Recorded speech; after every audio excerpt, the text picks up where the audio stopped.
Good afternoon, everyone. Nice to have you all here on a nice, beautiful day. So this is not the beginners class. In case anybody who is here for the first time, is there a beginners class to the other side? Yeah, that's where they are.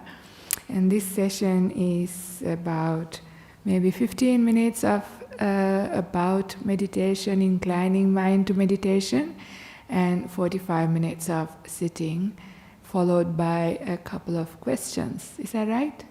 Okay.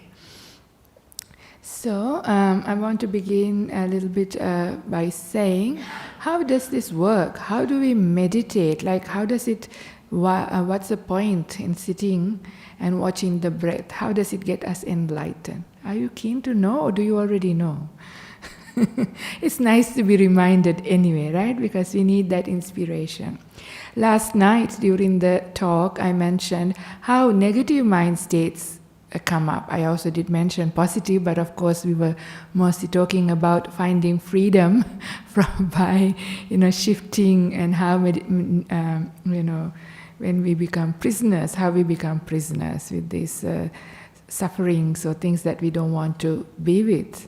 But positive mind states are created exactly the same way. It is, the Buddha said, manasikara sambhava sabbe dhamma. So I'm repeating it here again. And manasikara means the way you give attention. Sambhava means originate, sabbe dhamma. So in this occasion, all the dhammas is all the mind states here. So even if you want that meditative mind state, the peace, or the stillness that we hope to sort of feel, also comes based on conditions, right? It is causally arisen. So putting in the right causes is important. And so usually what happens, watching the breath should be not difficult, right? Breath is coming in, it's going out since the moment we've been born. But we all know how difficult it can be, like when the mind runs into the future and the past. So the idea of using the body, or an aspect of the body, which is the breath, is to shift our attention. We have a different object.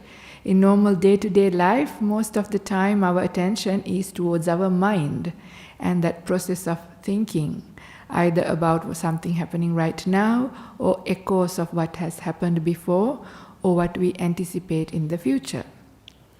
But when we want to meditate and get our mind one-pointed on one thing, then the body is a very skillful thing. Breath, which is an aspect of the body, is also a very skillful thing. Because when we attend to the body, because we can only attend one thing at a time. You might think, oh, come on, I can hear, I can see, I can feel all at the same time. What is she talking about? But it happens so fast that we feel like that we are doing all of these things. If you are in doubt, let me give you a test right here, right now. What can you taste? Don't tell me anything, but the moment I ask that question, did you notice your mind giving attention to the tongue? Maybe you have some aftertaste of whatever you had last, of your saliva or coffee or your lunch or whatever it is. But before than that, you had your tongue. You had those taste things on top of your tongue, but you didn't taste it, did you? Right? This is what is meant. Because you were more interested, I hope, in listening to what I'm saying, or if you have your eyes open, looking at as well. But the moment there was a instruction or a prompt, then you shifted attention. Naturally, we do these things where the strong things are. Our attention gets drawn to these things, so we go about life running between different sensory objects and their kind of impact that it has on our faculties, our sense organs. So in meditation, what we are trying to do is to keep the mind on the body and the attention on the body, and allow the mind to become still in the background. There isn't a lot going on. Even if there is a lot going on, there's not a lot you can do right now with the body except become aware of it. It's really hard to maybe write a big story about your body. Some bodies may be possible, but in general, there is not much to say, not much to think about. And we also take a small aspect of the body, not the whole body even. Right? So something like the breath, I'd like to start the meditation by giving attention to the touch sensations of my palms, or how you sit, or your legs, something that is touching, which is more obvious, because when we sit first, our mindfulness may not be very strong. So therefore we take something a little bit more tangible than the breath. Breath is a bit subtle to go straight away, unless you have been meditating all day or a very regular practitioner, in which case that is fine. But for anybody who finds it a bit hard to get your attention to the breath, then it is better to start with something else first to build up a bit of mindfulness. Because we tend to hold the breath in the wrong way otherwise. If you have enough mindfulness, breath actually comes to you and it stays with you effortlessly. Any other time, then we are holding it a little bit too strongly, and then it doesn't get deep. So this is why we have to be quite skillful with how we develop this practice. And even if it is it's eventually going to be an habit how you're trying to meditate. And if we build up wrong habits, like holding the breath a bit too forcefully, it's not going to be helpful in the long run. So the idea is the same. So instead of giving attention to the mind for the next little while or next hour or so, we are going to keep our attention in the body, or later on we might shift it to the breath. So the other thing is that there's a really beautiful sequence that Ajahn Brahm tells from time to time, and this is also from the Buddha. I will tell the Pali words to say that it is actually from the suttas. It's a beautiful sequence on how to meditate, and this is that the 4 words is pakandati, pasidati, santitati, vimucchati. This is the way to meditate. And pakandati means that you actually you leap towards your meditation object. Is that the case with you when you sit down to meditate? Is your breath or your body very attractive? If that is the case, you have been practicing well, you have been making a good relationship. But some people do make bad relationship with especially the breath. If it is hard, if you didn't have good results, if it started to become frustrating, then there is a bad relationship. Then it is a bit hard. So the relationship with your breath or whatever meditation object that you're going to use needs to be like a relationship with your best friend. If it is your best friend, do you have to put in a lot of effort to be with them? Talk to them, enjoy their company? Not at all, isn't it? Sometimes we would be spending up all night talking to them, and you ask, how did the time go by? You don't even realize, because you enjoy their company. It is pleasant, it is nice. So this is the idea. So it is important that we have a very gentle, kind attitude. This is Ajahn Brahm's word, kindfulness, which is really apt. It's a nice way of giving attention to the body or to the breath or to both as we progress. So remember that we build up a good relationship. However, if the breath isn't sticking, if it is difficult, the Buddha actually advised in that occasion to change into an inspiring object, right? For a little while until you build up some mental energy. So he talks about things like reflecting the qualities of the Buddha, Dhamma, Sangha, your own generosity, virtue, things like this, which brings a boost of energy when reflecting on a really beautiful Dhamma point, a sutta that you have heard, something that inspires your heart, when you have inspiration, it really brings on an energy in your mind. Just a very worldly kind of way of understanding this is there may have been a day you have come back home feeling really tired, exhausted, and saying, don't ask me to do anything, I'm not getting out of bed. I am finished for the day. But then maybe you got a phone call, somebody who you really love, somebody who's really close to you is unwell or need your help. When you hear their condition, you literally jump out of bed, right? Somehow you got energy. Something similar may have happened in your life, and I'm sure you know what I'm talking about. There you were exhausted, truly exhausted, because you probably had a busy day, physically, mentally tired. But the inspiration came when you realized there's a need, I want to help, this person needs my care, and energy comes in, and you wonder later, how did it come? This is the power of inspiration, right? Inspiration leads to energy. That's the mental energy, and that's a good starting point to meditate.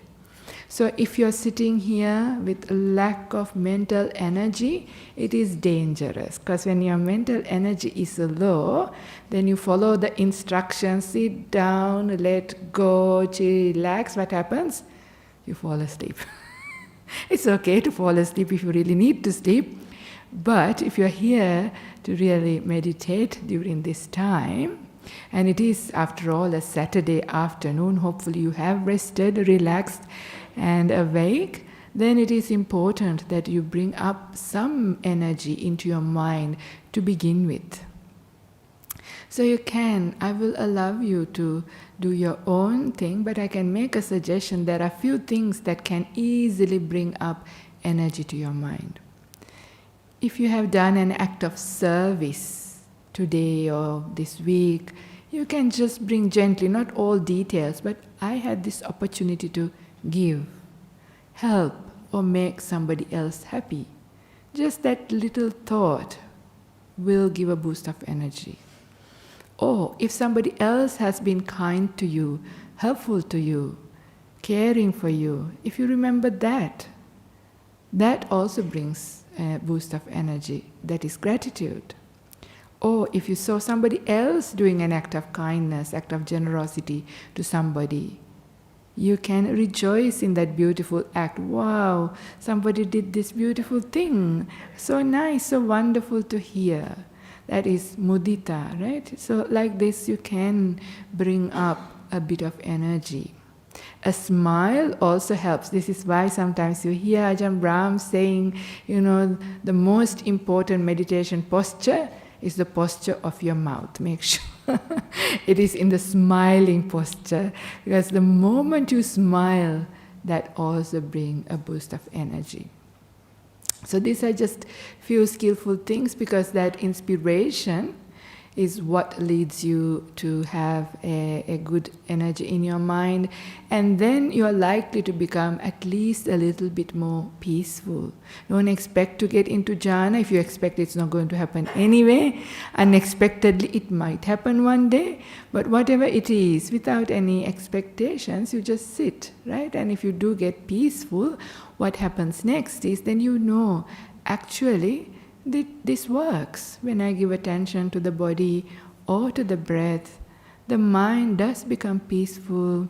It does build up energy, and this energy can even be felt as piti or rapture, joy, whatever word you want to use. And some of you may experience that even this afternoon. So when that happens, you get confidence. That is pasidati. Yeah, that's the second factor. Pakandati, then pasidati. You know that this works. So then you don't have that doubt. Does the breath really work? Is there anybody who really gets? Is it only Ajahn Brahm who gets into this meditation, not anybody else? But if you put in the right courses, if you understand how this works, and if you apply yourself in the right way, then you get some result, a little bit, and then you get confidence. When you get confidence, then you are able to settle down, settle into it, and you are able to sit longer, because the doubt is gone, you are at ease, your meditation object is very pleasant, and you have also a boost of energy.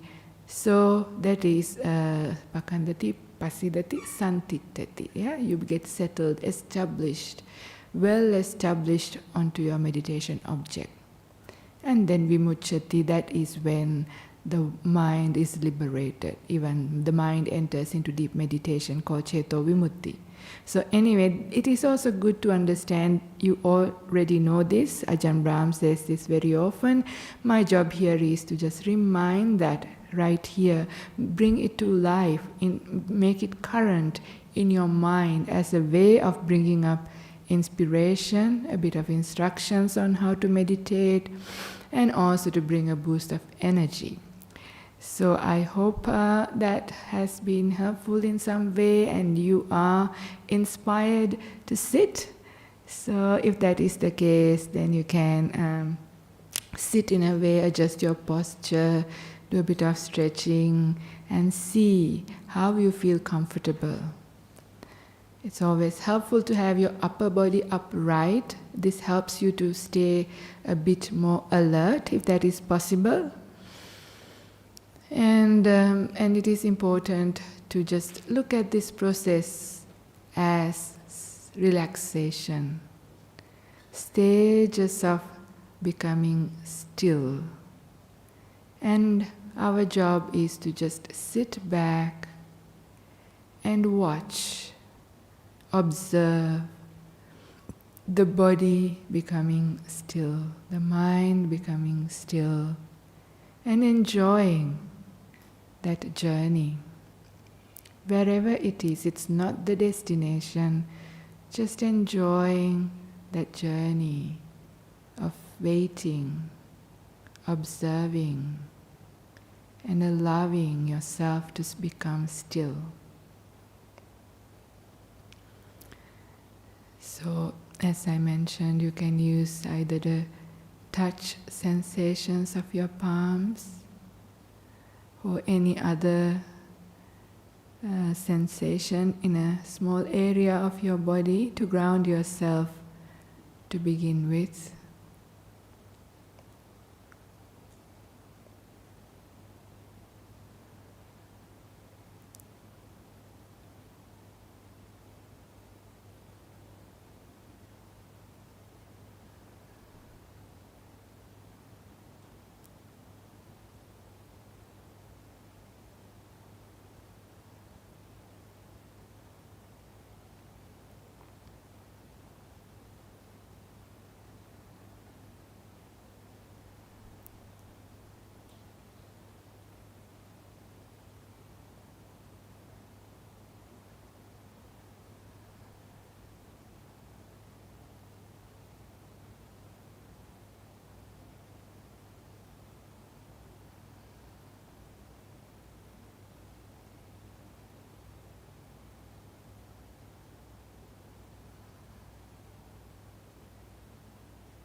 Every time if your mind starts going into the future or the past, gently bring it back to the touch sensations and allow the body and the mind to settle down.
As you're becoming still,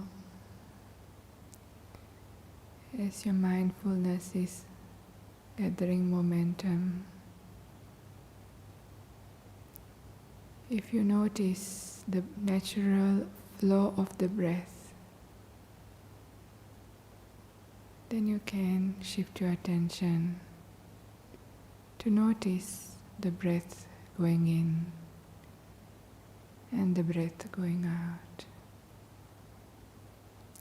Just a passive observer.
As we are coming close to the end of this meditation, take a few moments to see how you feel now. How is your body? How is your mind?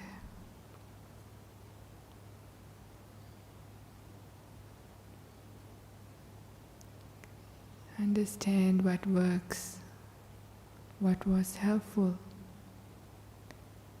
and what wasn't.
Okay, so if anybody has any questions, it's time to ask.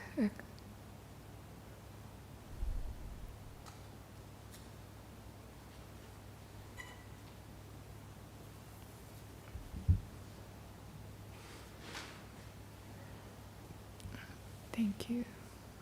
Okay.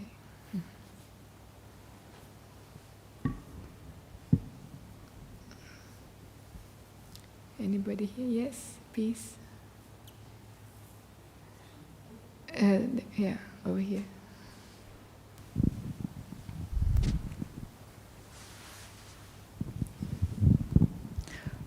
With the sharing of merits at the end of doing practice, is that described in the suttas? Yes, it is, yes. Yeah. I don't know whether I can give it off the top of my head, the suttas that are there, but this is how it works. So, if you have joy in your mind and happiness, that is what is called merit. So, if you think, like if it is your birthday, and some of your loved ones does something nice, something that you like, right? And tell you, I did this for you in celebration of your birthday. What happens? You instantly become happy, right? When you hear that, when you see that, and especially if it's something that brings joy to your mind, something you appreciate, you become happy as a result. So it's similar. So you have happiness, and when you share merits, if those people or beings that you're sharing merits with also rejoice in what you do, and also just saying that whatever goodness I have, whatever peace, I would like to dedicate it to you, to be happy. If they hear that, if they feel happy, oh, my loved one, my person, my friend is thinking of me, sharing some merit, and if that brings joy to their heart, then that is of benefit to them. And if they're even in a bad destination, that joy itself uplifts them. And very often the person or people that we are sort of directing and giving attention to may not be here. They may be already moved on into a better place. But the Buddha says the amount of time that we have traveled in samsara, we have had many mothers, many fathers, many brothers, sisters, husbands, wives and children, uncles and aunties, and some of them may still be hanging around. They know this was my 10 lifetimes ago daughter or whoever. And And so that is why we in general also share merits with all our departed relatives from this life and previous lives. So that if any one of those also are able to become happy seeing what we do or what you do, well, that could be of benefit. That's how it really works. Thank you for the question. Okay. I've only heard the sharing of merits through the nuns. Right. I've not heard it elsewhere. So I was curious whether it was something that was in the suttas. It is in the suttas. What I just said is in the suttas. I believe you I believe you wholeheartedly. I was just curious why it isn't always practiced at the end of meditation. It's people's personal choice. Maybe people do it silently. Yeah, I'm pretty sure Ajahn Brahm does share merits. Maybe it is, and all the other monastics. It's quite common for us to do this. Yes. Maybe we don't do it in the class, I don't know. Okay, thank you. Okay, there's another question behind. Ajahn Karunika. Yeah, I'm going to ask you a question on meditation. Okay. It's probably controversial. Okay. But I'm going to tell you how I do it my way. To see whether it's wrong or not, okay? Okay. Yeah. When people ask me, Eddie, do you do meditation? I tell them, no. But I tell them, I do group meditation, not on my own, Alright? So then I tell them, okay, meditation is supposed to calm you down, I feel I can calm myself down easily when needed, okay? But you carry on, you follow the teachers, how they teach you, I've been through all this walking meditation, blah, blah, blah, all these things, okay? You follow that, okay? Alright, yeah. So what I find myself beneficial is, instead of that self-meditation, mindfulness, mindfulness of the 4 foundations of mindfulness, Whenever I have this disturbing feeling, or emotion in me, okay, all right, I would sort of, I know how to calm myself down already, this thing, okay, then I'll look, this feeling is from my mind, comes from this, and there's a phenomenon, from this happens, and my mind keeps harping on it, this thing, that's what I have this feeling, okay.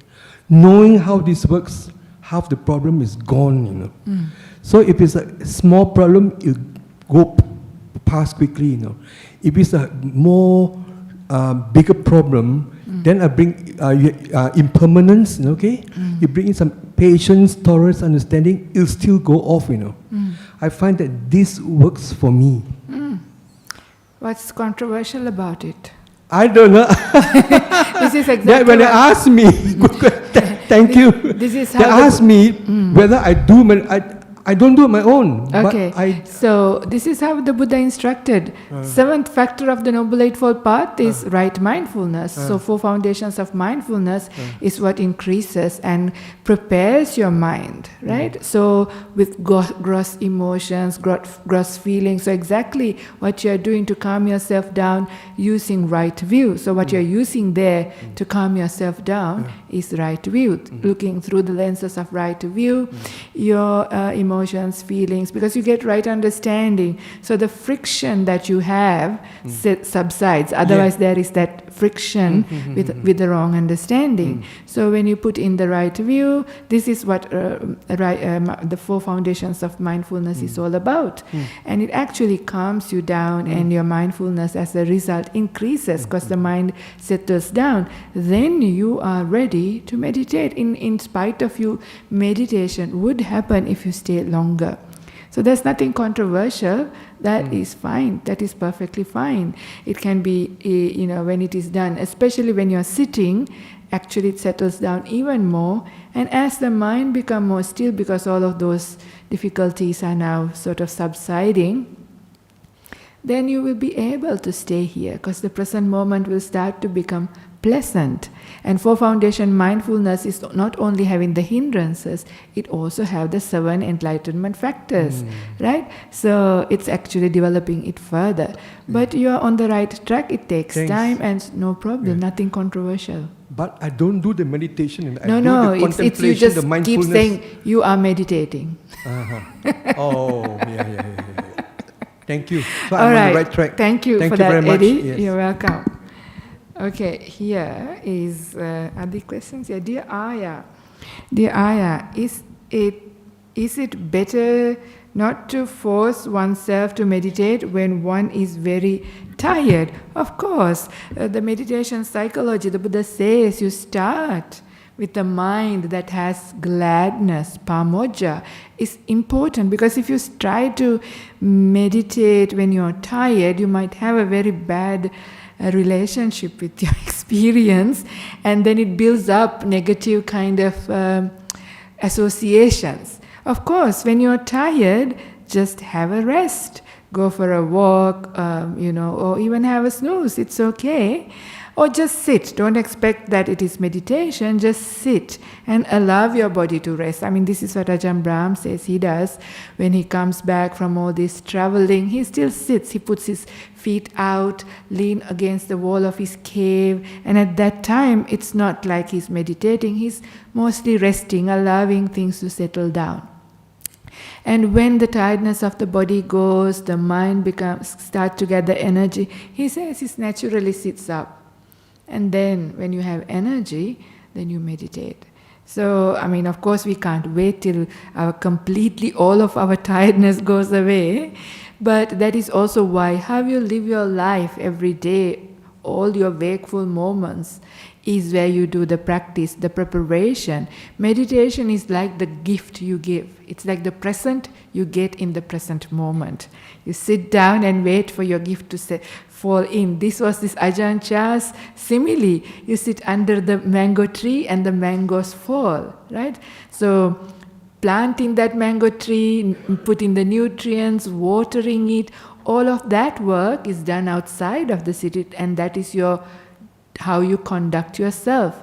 So that is the preparation. So you take care of yourself so that you don't have regrets, remorse, then less tiredness, because a lot of our tiredness comes from the negativity of the mind, actually, more than physical.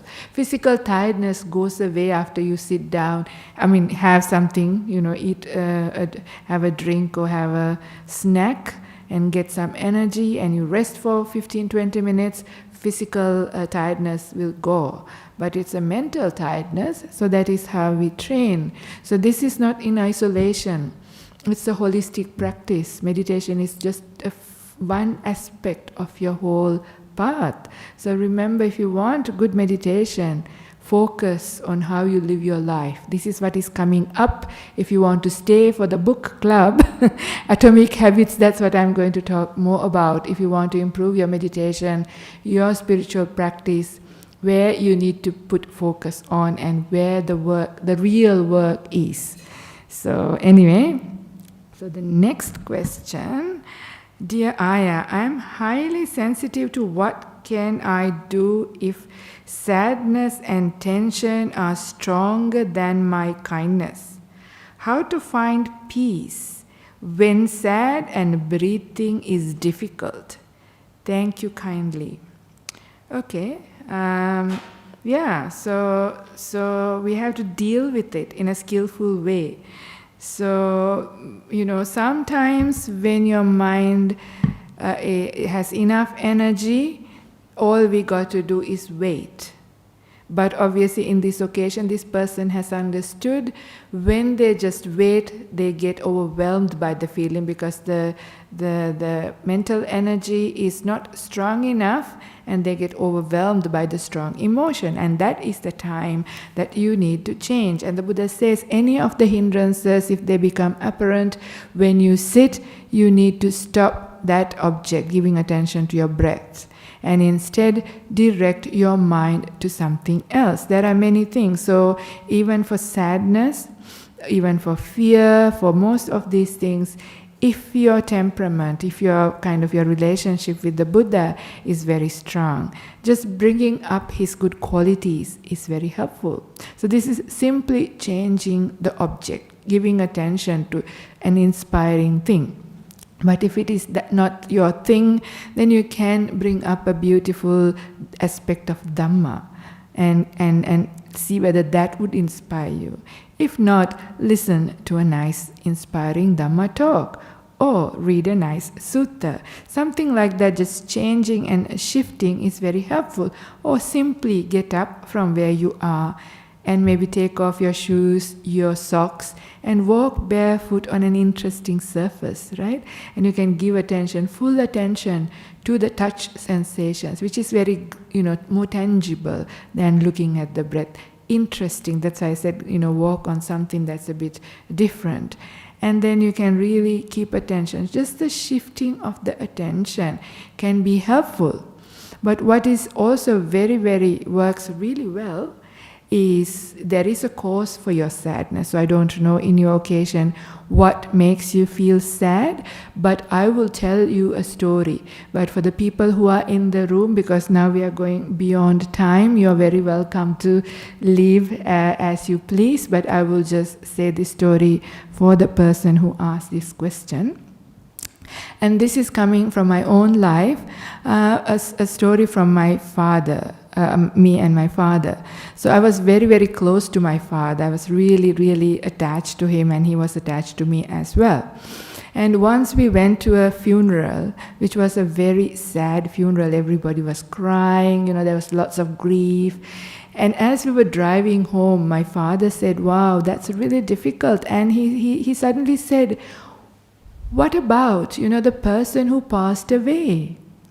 Because it's for us, we lost, it was his cousin, my cousin. So that is sad, of course, not to see him again, not to be with him again. I can feel the loss, I'm sad. But for my cousin, it's as if all of us died on him, because the separation is there. He probably lost his wife, his children, all of his relatives, all of his friends, everything, right? So at the time when we die, actually we die to everybody else as well. If our spirit is around, that's how we would feel. And how would you feel if your loved ones are asking you to come back, saying, "I can't be without you, I want you, please don't go." And you too don't want to be separated, right? Nobody wants to be dead. But when you're dead, no matter how much the other person asks, "Can you go back?" We can't go back, right? Then, so of course it might be difficult unless you are prepared for your own death to do that. And my father next said, one day I'm going to die as well. And it will be very, very difficult if you start crying and asking me to come back. I know it will be very difficult for you because I know you love me a lot. I do love you as well. But, when I die, if you cry, I can't come back. So will you promise me that you won't cry? And when he explained like that, of course, you have to promise. And I was only 13 at the time, right? And of course I thought, well, my father will die when I'm really old. That's what you normally think. But exactly 7 days later, he died. Exactly 7 days. My promise was very clear in my mind. So of course, I have to keep my promise. But I wasn't repressing or suppressing my feelings. It came from wisdom, because my father made it very clear, what he would feel. And he also said, no matter how much you cry, I won't be able to come back. So crying is actually pointless. And it only makes me tired, can't do anything. And actually I was the only child. My mother was abroad at the time. So I had a lot of responsibilities around his death as a 13-year-old as well. So, I had to be strong. But of course it was hard. So I could see my mind going, thinking, oh, I can't live without my father, I want him. The moment I shift and think like that, direct and think like that, so the object is my father's death, the way I'm thinking is I can't live without him. And I can feel all my tear glands, welling up with tears. Then of course I realized I can't do that, but I try to bring it to the middle. It's quite hard, but I think out of desperation, Because, I had to now, because I understand it's a useless thing to think like that. It's quite stupid, actually. He's not going to come back no matter how much I'm going to long for it, right? He's gone now. So instead, out of desperation, maybe, I just started to think about the good qualities of my father. I mean, all people have good qualities. And I was quite lucky. My father was quite an exceptionally generous person, a very kind person. There was many good things to think about him. And also, while the funeral was happening, many people were coming and telling stories. So just shifting my attention, instead of looking at the loss and my wanting, which brings sadness on, I shifted completely. It was still, the object is still my father. But the way I started to look at it is his good qualities. And you know what happened? Joy started to come up. At a time I should be completely overwhelmed by sadness, joy started to come up in myself. What a wonderful thing. I was so lucky to have such a father like that. Even though it was only 13 years, it was great. So something like this. So of course you have to be, so when you're ready, when you have a little bit more energy in your mind, when you feel a bit more peaceful at times, because sadness is not always there. Nothing is permanent, right? We know all of our emotions. Even if you want to, you can't be sad 24/7 for the whole year, right? There are breaks. So whenever you have a bit more peace, bit more joy, whatever is triggering sadness, whatever is your object, and however you are directing your mind, see whether you can think about it, think about the situation in a more wise way, in alignment with the right view, right understanding. This is possible, and we need to do that, because just being sad isn't going to help us or anybody else as well, or the situation. It only makes things worse and difficult for us and others. So it is important, and it is possible to do. So outside of meditation, in the sense sitting formal meditation before you go into the breath, at a time when you're more relaxed, when you're more at ease, even when you have a bit of joy because of something else, maybe you heard a nice talk, or you've done something nice to somebody, or whatever, and then bring on that whatever object and the way you think, and slowly train yourself to get out of that habit of bringing up sadness, because sadness is not just here, it is created by me, by the way I give attention. So you are fully in control of this. It's just breaking a bad habit and replacing it with a good one based on right view. And once you do that, then that sadness, that habit will go down more, and then you will be able to meditate better. Okay. Anyway, that's what I wanted to mention. Still continuing on with this idea of the object and the way you give attention. All right, thank you everybody for being here.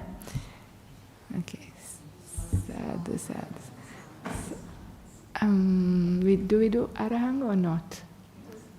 Just bow? Okay.